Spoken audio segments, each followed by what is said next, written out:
আসসালামু আলাইকুম। আজকে আমি কাঁচা কাঁঠালের তরকারি করব নিরামিষ।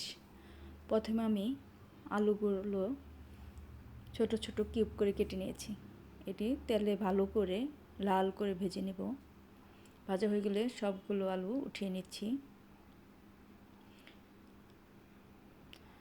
আর একটু তেল দিয়েছি, দিয়ে সিদ্ধ করে রাখা কাঁঠালগুলো ওই তেলে ভেজে নেব একটু সময় নিয়ে। কাঁঠালগুলো ভাজা হয়ে গেলে উঠিয়ে নিব এবং কাঁঠালের জন্য একটু মশলা করে নেব। নিরামিষে এই মশলাটা দিলে কাঁঠালে খুবই মজা লাগে। মশলার মধ্যে ছিল জিরা, দারচিনি আর কয়েকটা এলাচ ভেজে নিয়েছি তেলে, উঠিয়ে নিয়ে ওইটা বেটে নেব। আর এখানে কড়াইতে আর একটু তেল দিয়েছি, দিয়ে পেঁয়াজ কুচি,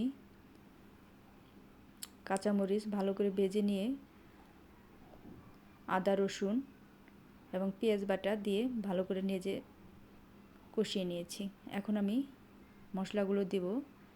হলুদের গুঁড়া, ধনিয়া গুঁড়া আর মরিচের গুঁড়া আর স্বাদ মতো লবণ দিয়ে দিয়েছি। দিয়ে মশলাটা অনেকটা সময় নিয়েই কষাতে হবে। কষানো হয়ে গেলে এখন আমি ভেজে রাখা আলুগুলো আগে দিয়ে দিব, দিয়ে মশলার সাথে কষিয়ে নেব।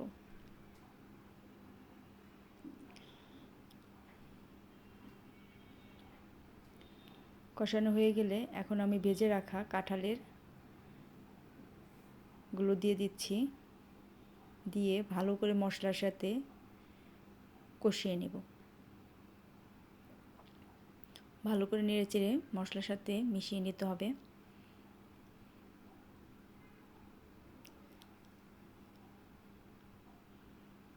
অনেকটা সময় নিয়ে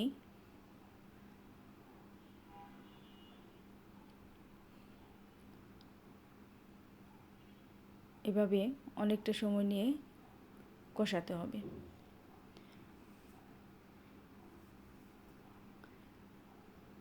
নিরামিষ এই সবজিটা কাঁঠালের এইভাবে করে খেলে অনেক মজা লাগে। এখন একটু আমি পানি দিয়ে দেবো, বেশি দেব না, বেশি একটু চিপা চাপা পানি দিব, দিয়ে ঢাকনা দিয়ে কিছুক্ষণ ঢেকে রাখবো।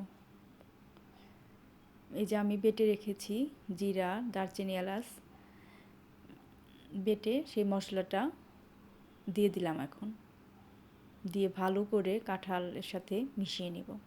আবারও ঢেকে দেব। এটা একটু ভাজা ভাজা টাইপের হবে। যখন বেস্তে বেস্তে তেলটা উঠে আসবে,